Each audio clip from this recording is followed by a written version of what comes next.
প্রধান বিরোধী দলবিহীন একটি নির্বাচনে ক্ষমতাসীন আওয়ামী লীগের নিরঙ্কুশ বিজয়ের এক সপ্তাহের মাথায় গঠিত হল নতুন সরকার। প্রধানমন্ত্রীর পদের কর্তব্য। বঙ্গভবনে প্রধানমন্ত্রী হিসেবে শপথ নেন শেখ হাসিনা, শপথ নেন নতুন মন্ত্রিসভার সদস্যরা। আইন অনুযায়ী নতুন পুরনো মিলিয়ে ৪৯ জনের মন্ত্রিসভায় চমক দেখিয়েছেন প্রধানমন্ত্রী। এবার মন্ত্রিসভায় যুক্ত হয়েছেন দলের বেশ কিছু পোরখাওয়া মুখ। তেমনি মন্ত্রিসভায় জায়গা হয়েছে সর্বকনিষ্ঠ সংসদ সদস্যদের। একই সাথে বিরোধী দল জাতীয় পার্টির ৩ জন সংসদ সদস্য ঠাঁই পেয়েছেন শেখ হাসিনার মন্ত্রিসভায়। সবিনয় অনুরোধ জানাচ্ছি। ৩ ধাপে অনুষ্ঠিত শপথ অনুষ্ঠানে প্রথমেই শপথ নেন ২৯ জন মন্ত্রী।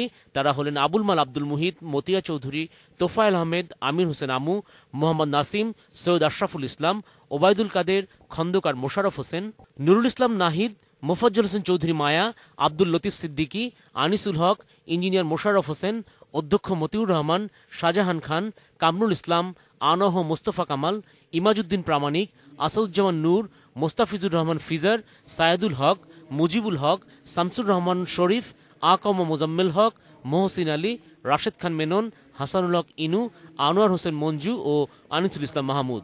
Politically, economically, and also in global politics, Bangladesh is matter.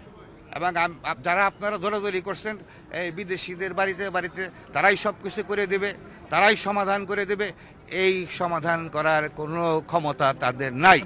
নতুন নির্বাচিত সরকারের প্রথম অগ্রাধিকার হবে যে জঙ্গিবাদ, নাশকতা, অন্তর্ঘাত দমন করা। যেটা দরকার সেটা হচ্ছে যে গুড গভর্নেন্স আমাদের অ্যাজ আ হোল।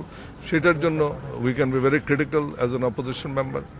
আর সরকারের মধ্যেও আমাদের একটা ইনফ্লুয়েন্স থাকবে। বিশ্বস্ততার সহিত পালন। দ্বিতীয় ধাপে শপথ নেওয়া ১৭ জন প্রতিমন্ত্রীর মধ্যে রয়েছেন ইয়াফেস ওসমান, এম এ মান্নান, মির্জা আজম, প্রমোদ মানকিন, বীর বাহাদুর, নারায়ণচন্দ্র, বীরেন শিকদার, আসাদুজ্জামান খান কামাল, সাইফুজ্জামান চৌধুরী জাভেদ, ইসমত আলা সাদেক, মেয়ের আফরোজ চুমকি, শাহরিয়ার আলম, জাহিদ মালেক, নসরুল হামিদ বিপু, জুনায়েদ আহমেদ পলক, মজিবুল হক চুন্নু ও মশিউর রহমান রাঙ্গা। শেষ ধাপে উপমন্ত্রী হিসেবে শপথ নিয়েছেন আব্দুল্লাহ আল ইসলাম জ্যাকব ও আরিফ খান জয়। স্পোর্টস তো আমার অরিজিনালিটি, সুতরাং ক্রীড়া ক্ষেত্রে সবসময় আমি ভূমিকা রাখবো। তার বাইরেও আমি দেশের এবং জাতির অন্যান্য ইভেন্টেও আমি ভূমিকা রাখতে চাই। সকল দলের যদি একটা ঐকমতের ভিত্তিতে সরকার পরিচালিত হয় এবং সংসদ প্রাণবন্ত থাকে, তাহলে সেটির ফল কিন্তু জাতি বেশি ভালো ভোগ করবে।